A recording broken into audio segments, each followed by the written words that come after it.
Hello dear students, welcome back to Kataria pharmacy. तो बच्चों कैसे हो आप सभी? आई होप सभी ठीक होगे, सभी हेल्दी होगे और सभी की स्टडी अच्छी चल रही होगी। तो फाइनली काफी बच्चों को इंतजार था, लगभग सभी बच्चों को इंतजार था कि भाई इनऑर्गेनिक केमिस्ट्री के लेक्चर्स कब स्टार्ट होंगे। तो फाइनली लेक्चर्स स्टार्ट हो चुके हैं। आज का हमारा फर्स्ट लेक्चर होने वाला है यूनिट फर्स्ट का पार्ट फर्स्ट। इसके अंदर हम स्टडी करने वाले हैं इम्प्योरिटीज इन फार्मास्यूटिकल सब्सटेंस और टॉपिक दिया हुआ है हिस्ट्री ऑफ फार्माकोपिया। उसके बारे में भी थोड़ा बहुत ऊपर से हम देख लेंगे। बाकी हमने फार्मास्यूटिकल एनालिसिस के अंदर डिटेल में हमने देखा है फार्माकोपिया के बारे में। तो जो भी बच्चे न्यू है चैनल के ऊपर, चैनल को सब्सक्राइब जरूर करें और बेल आइकन को प्रेस कर दें, जिससे हमारी आने वाली न्यू वीडियो का नोटिफिकेशन आपको सबसे पहले मिल सके। डेली बेसिस पे 8 PM पे हमारे लेक्चर्स अपलोड होते हैं बी फार्मा फर्स्ट सेमेस्टर के, और ये हमारा लास्ट सब्जेक्ट होने वाला है। इससे पहले हमने ह्यूमन एनाटॉमी, फार्मास्यूटिक्स और एनालिसिस के लेक्चर्स ऑलरेडी अपलोड कर दिए हैं, तो आप उनको जाके देख सकते हैं। स्टेप बाय स्टेप कवर कीजिए और नोट्स के लिए आपको कटारिया फार्मेसी ऐप डाउनलोड करना पड़ेगा। वहां पे आपको अफोर्डेबल प्राइस में नोट्स भी मिल जाएगा। ठीक है, लेक्चर देख के अगर आप नोट्स परचेज करते हैं तो आपको 100% बेनिफिट्स मिलने वाले हैं। चलिए तो स्टार्ट करते हैं आज के इस लेक्चर को। तो सबसे पहले हम देख लेते हैं कि यूनिट फर्स्ट का सिलेबस क्या होने वाला है। तो सबसे पहला जो टॉपिक दिया हुआ है impurities in pharmaceutical substance, history of pharmacopoeia, source and type of impurities, जो आज के इस लेक्चर में हम स्टडी करने वाले हैं। सेकेंड टॉपिक है principle involve in limit test of chloride, sulphate, iron, arsenic, lead and heavy metals. मतलब कंप्लीटली जो लिमिट टेस्ट हमें दिए हुए हैं वो हमें स्टडी करने हैं। लास्ट टेस्ट में general method of preparation, assay of compound, super scripted in asterisk, start point, properties and medicinal use of inorganic compound belonging to the following class. अब काफी बच्चों को कंफ्यूजन होगा, भाई ये क्या फंडा है, ये क्या स्टार मार्क है। तो भाई आप सिलेबस उठा के देखना, जो आगे वाली हमारी यूनिट है सेकंड, थर्ड, फोर्थ, फिफ्थ, जो यूनिट्स है ना हमारी, उनके अंदर कुछ कंपाउंड्स हैं जिनके ऊपर स्टार मार्क लगा हुआ होगा। उनके लिए हमें बोला है कि उनकी properties, medicinal use and inorganic compound belonging to following class, उनके बारे में हमें स्टडी करना है। ठीक है, तो हम इसको इस यूनिट में स्टडी नहीं करेंगे। आप ये मत सोचना कि सर ने ये टॉपिक मिस कर दिया है। हमारे जो आगे लेक्चर्स आएंगे यूनिट सेकंड, थर्ड, फोर्थ के, उनके अंदर जो स्टार मार्क कंपाउंड होंगे उनको मेंशन कर देंगे। तो यहां स्टडी करने के बजाय हम उनमें ही स्टडी कर लेंगे। दो जगह स्टडी करने से अच्छा है कि एक जगह कर ले, तो टेंशन मत लेना। ठीक है, इस लेक्चर के अंदर, इस यूनिट के अंदर हम दो ही लेक्चर्स लेंगे। फर्स्ट हमारा आज का है, सेकंड हमारा लिमिट टेस्ट होगा। ठीक है, चलिए स्टार्ट करते हैं। वीडियो में एंड तक जरूर बने रहना। तो सबसे पहले हिस्ट्री ऑफ फार्माकोपिया हम देख लेते हैं, उसके बाद आगे हम चलेंगे। चलिए, तो भाई हिस्ट्री ऑफ फार्माकोपिया ज्यादा डीपली जाने की जरूरत नहीं है, क्योंकि बेसिक एंड सारी चीजें हम लोग बी फार्मा फर्स्ट सेमेस्टर के जो हमारा फार्मास्यूटिक्स हमने स्टडी किया है, फार्मास्यूटिकल एनालिसिस हमने स्टडी किया है, तो उसके अंदर हमने डिटेल में देखा है। लेकिन थोड़ी बहुत जो जनरल स्टडी हमने नहीं कर पाए, जो बेसिक डीपली स्टडी थी ना, डीपली जो इन्वेंशंस थे, डिस्कवरीज थे, उनके बारे में नहीं देखा था, तो वो देख लेते हैं। तो सबसे पहले डेफिनेशन क्या है, आप सभी जानते हैं कि भाई एक ऑफिशियल बुक है जिसके अंदर मेडिसिनल सब्सटेंस रिलेटेड, जैसे कि सोर्स क्या है, स्टैंडर्ड क्या है, फॉर्मुलेशन क्या है, डोज क्या है, purity test and uses of related to drugs, मतलब कि जो भी हमारी मेडिसिन है उसकी डिटेल्ड इंफॉर्मेशन जिस बुक के अंदर होती है उसको हम बोलते हैं फार्माकोपिया। इसको ऑफिशियल बुक भी बोल सकते हैं मेडिसिन की। तो डेफिनेशन क्या है, pharmacopoeia is an official containing medicinal substance, official book है containing medicinal substance, their sources, standard, formulation, dose, purity test and uses. ठीक है, हिंदी में देखें तो फार्माकोपिया एक आधिकारिक बुक है जिसमें औषधीय पदार्थों के स्रोत, मानक, निर्माण विधि, खुराक और शुद्धता परीक्षण और उपयोग लिखे जाते हैं। सारी जो डिटेल इंफॉर्मेशन होगी मेडिसिन रिलेटेड वो फार्माकोपिया के अंदर आपको मिलने वाली है। जैसे घर की रसोई की रेसिपी बुक में सही इंग्रेडिएंट और मात्रा लिखी हुई होती है, वैसे ही फार्माकोपिया दवाइयों की रेसिपी बुक होती है। ये बेसिक है और आप लोग जानते हैं इसको। चलिए कुछ अर्ली डेवलपमेंट देखते हैं, बहुत पहले के डेवलपमेंट, क्योंकि आज ही स्टार्ट नहीं हुआ है डिस्कवरी ऑफ मेडिसिन, बहुत सालों पहले से स्टार्ट है। तो देखिए, जैसे एबर्स पेपियर्स इन 1500 बीसी। बीसी के अंदर इजिप्ट के अंदर 700 ड्रग डिस्कवर्ड की गई थी। बहुत पुराना हो गया है तो बीसी में चला गया। चरका सुस्त्रा सस्मिता समसिता समहिता समहिता ये 1000 बीसी के अंदर है। इंडिया के अंदर भाई, इंडिया के अंदर 1000 बीसी के अंदर आयुर्वेदा था ना। जड़ी बूटी से तो इलाज किया जाता था, सर्जरी भी की जाती थी, पता है आपको, की जाती थी 1000 बीसी के अंदर भी। ये बहुत पुरानी चीज होगी, अर्ली डेवलपमेंट ये है, ठीक है। इसके अलावा डी मेरिका मेडिका, इसके बारे में तो पढ़ा होगा आप लोगों ने, फर्स्ट सेंचुरी। डेस्कोराइड्स ग्रेसी, ये 1600 रेमेडीज इन्होंने बनाई थी जो बेसिकली यूरोप के अंदर 1500 साल तक इस्तेमाल हुई थी। 1500 साल तक इस्तेमाल किया गया था इसको। Canon of medicine Avicenna 1980 to 1037 AD, BC के बाद AD. Persia, Arabic and Europe medicine की बैकबोन है। बेसिकली ये टेंशन मत लेना कि सर ये क्या करवा रहे हो हैं, अरे पूछा गया है इसलिए हमने यहाँ पे रख दिया इसको, ठीक है। बाकी अगर आपने फार्मास्यूटिक्स और एनालिसिस के अंदर फार्माकोपिया पढ़ लिया है तो टेंशन नहीं लेना, ठीक है, देख लो थोड़ा बहुत। एग्जाम्पल, जैसे पुराने जमाने में दादी माँ के नुस्खे की किताब, वैसे ही प्राचीन फार्माकोपियाज थी। ये कुछ बुक्स थी जिनके अंदर मेंशन थी चीजें, ठीक है। आगे चलते हैं नेशनल फार्माकोपियाज। नेशनल फार्माकोपिया मतलब कि इंटरनेशनल, जैसे कि ब्रिटिश है, यूएस है ना, यूरोपियन है। तो सबसे पहले बात करें तो फार्माकोपिया ऑफ लंदन में 1618 में फार्माकोपिया डेवलप हुआ था, first official book of England, ठीक है। इसके अलावा ब्रिटिश फार्माकोपिया 1864 में यूनाइटेड लंदन, एडिनबर्ग और डुबलिन, ठीक है, यहाँ पे बेसिकली ऑफिशियल बुक ये पब्लिश हुआ था। यूनाइटेड स्टेट फार्माकोपिया यूएसपी 1820 के अंदर फॉर अमेरिकन स्टैंडर्ड्स के लिए अमेरिका में बेसिकली यूज हुआ था, लेकिन आजकल इसको यहाँ पे इंडिया में भी फॉलो किया जाता है, वर्ल्ड वाइड यूज करते हैं। यूरोपियन फार्माकोपिया 1964 में कॉमन फॉर यूरोप की ऑल कंट्रीज के अंदर यूरोपियन फार्माकोपिया कॉमन था, ठीक है। तो जैसे हर देश का अपना ट्रैफिक रूल बुक होता है, वैसे ही हर देश की अपनी फार्माकोपिया होती है, जैसे हमारी है इंडियन फार्माकोपिया आईपी, ठीक है, जिसके बारे में आपको पता होगा। तो pharmacopoeia in India before independence, British pharmacopoeia को यूज किया जाता था। आफ्टर इंडिपेंडेंस हमने अपना खुद का डेवलप कर लिया इंडियन फार्माकोपिया, जिसको हम बोलते हैं। तो कितने एडिशंस थे, सभी एडिशंस की डेट यहाँ पे आपको बता देते हैं, बाकी आपने पीछे पढ़ लिया होगा।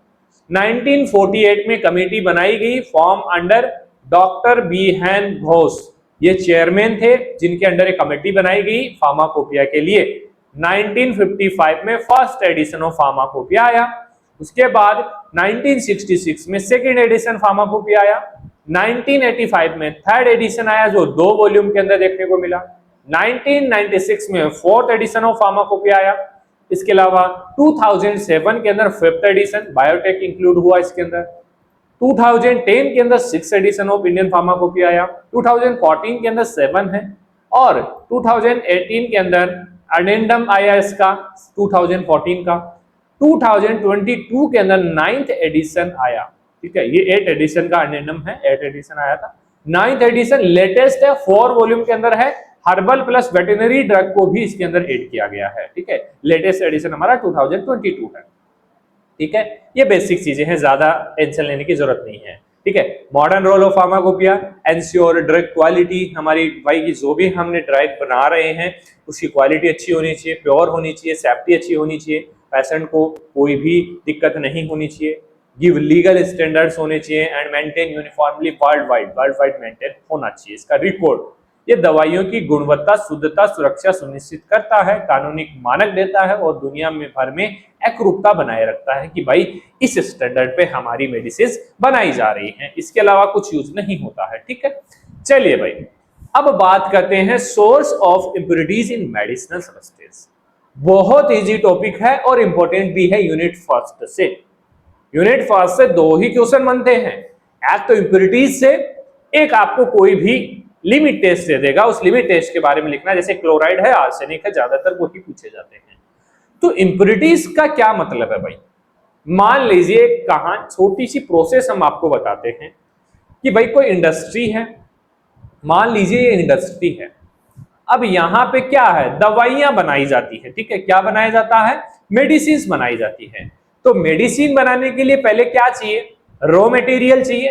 रॉ मटेरियल हमारा बाहर से आता है, बाहर से आएगा, ठीक है। और रॉ मटेरियल क्या होता है? रॉ मटेरियल के अंदर भाई कोई भी इंप्योरिटीज हो सकती है, क्योंकि उसकी पहले टेस्टिंग नहीं होती है, पहले लाया जाता है, उसके बाद सारी प्रोसेस होती है।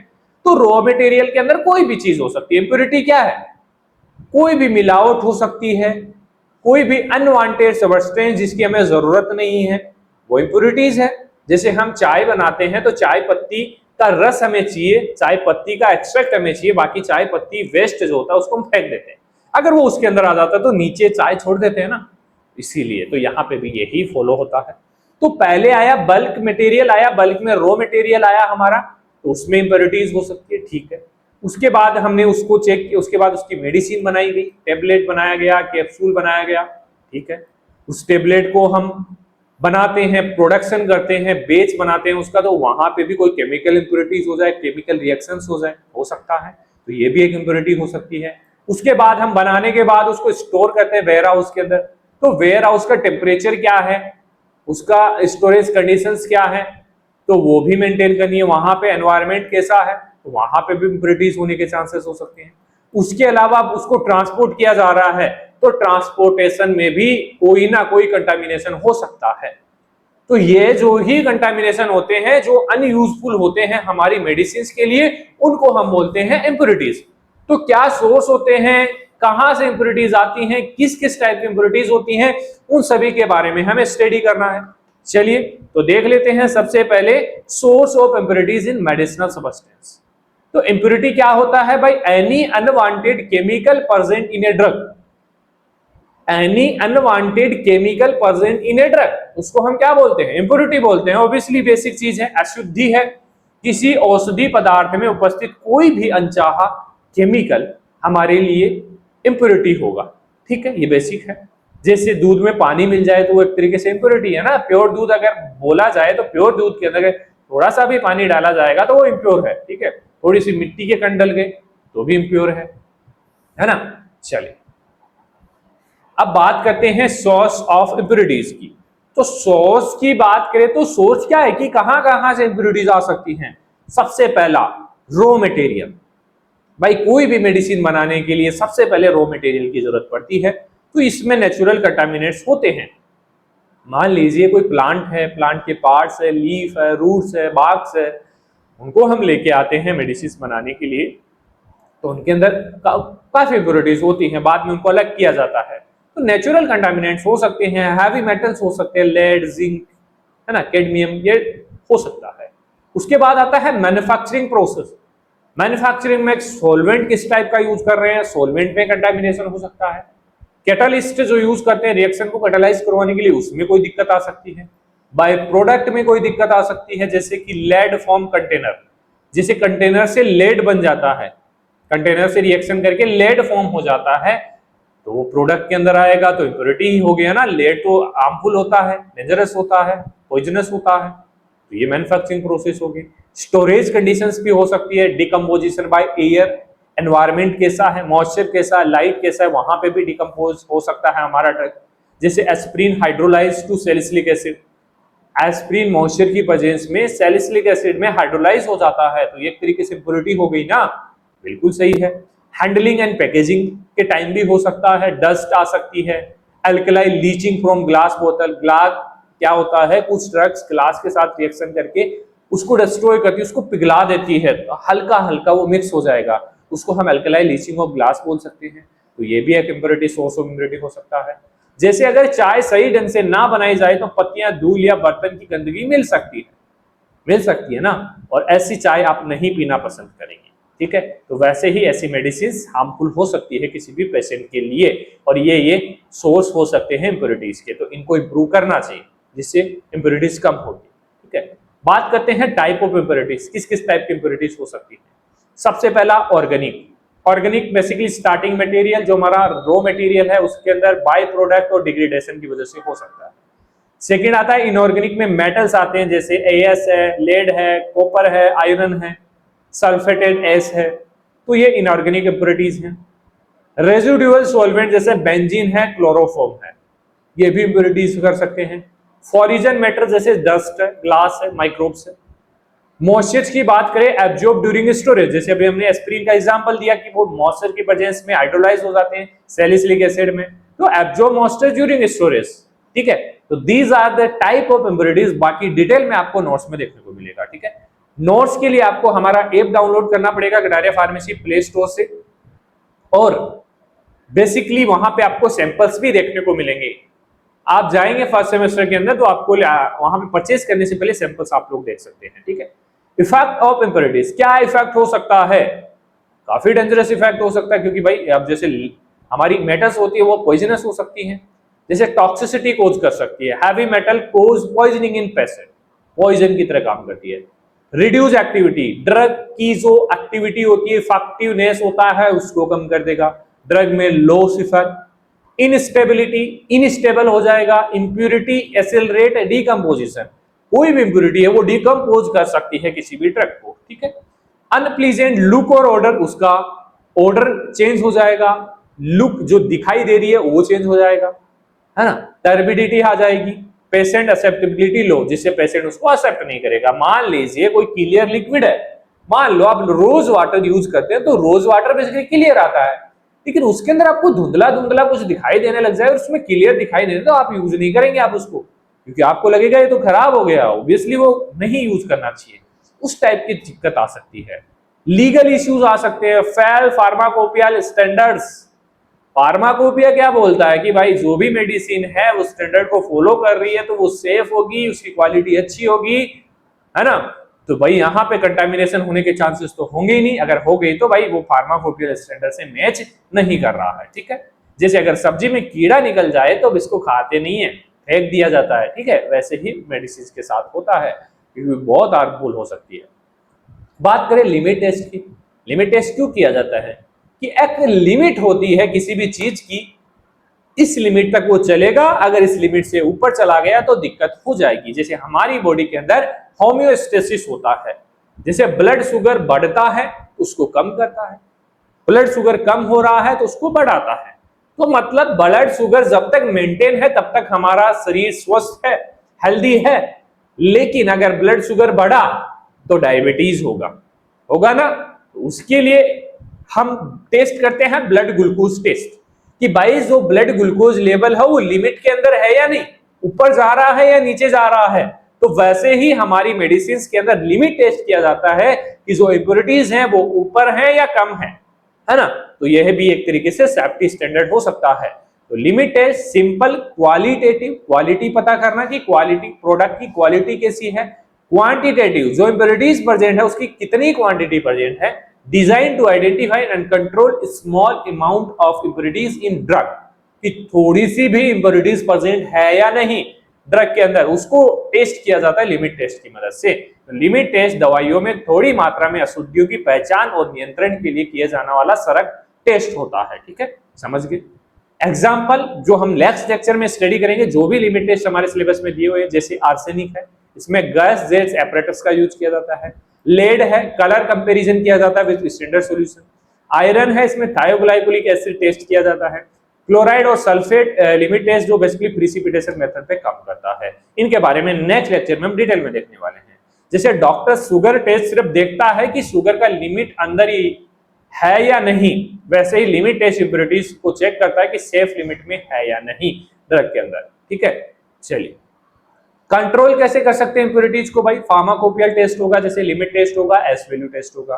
फिजिकल टेस्ट जैसे पीएच है, पीएच मेंटेन होनी चाहिए। मेल्टिंग पॉइंट चेक होगा कि इस टेम्परेचर पे मेल्ट हो सकती है, तो उस टेम्परेचर को कंट्रोल करना होगा। ऑप्टिकल रोटेशंस का चेक होगा।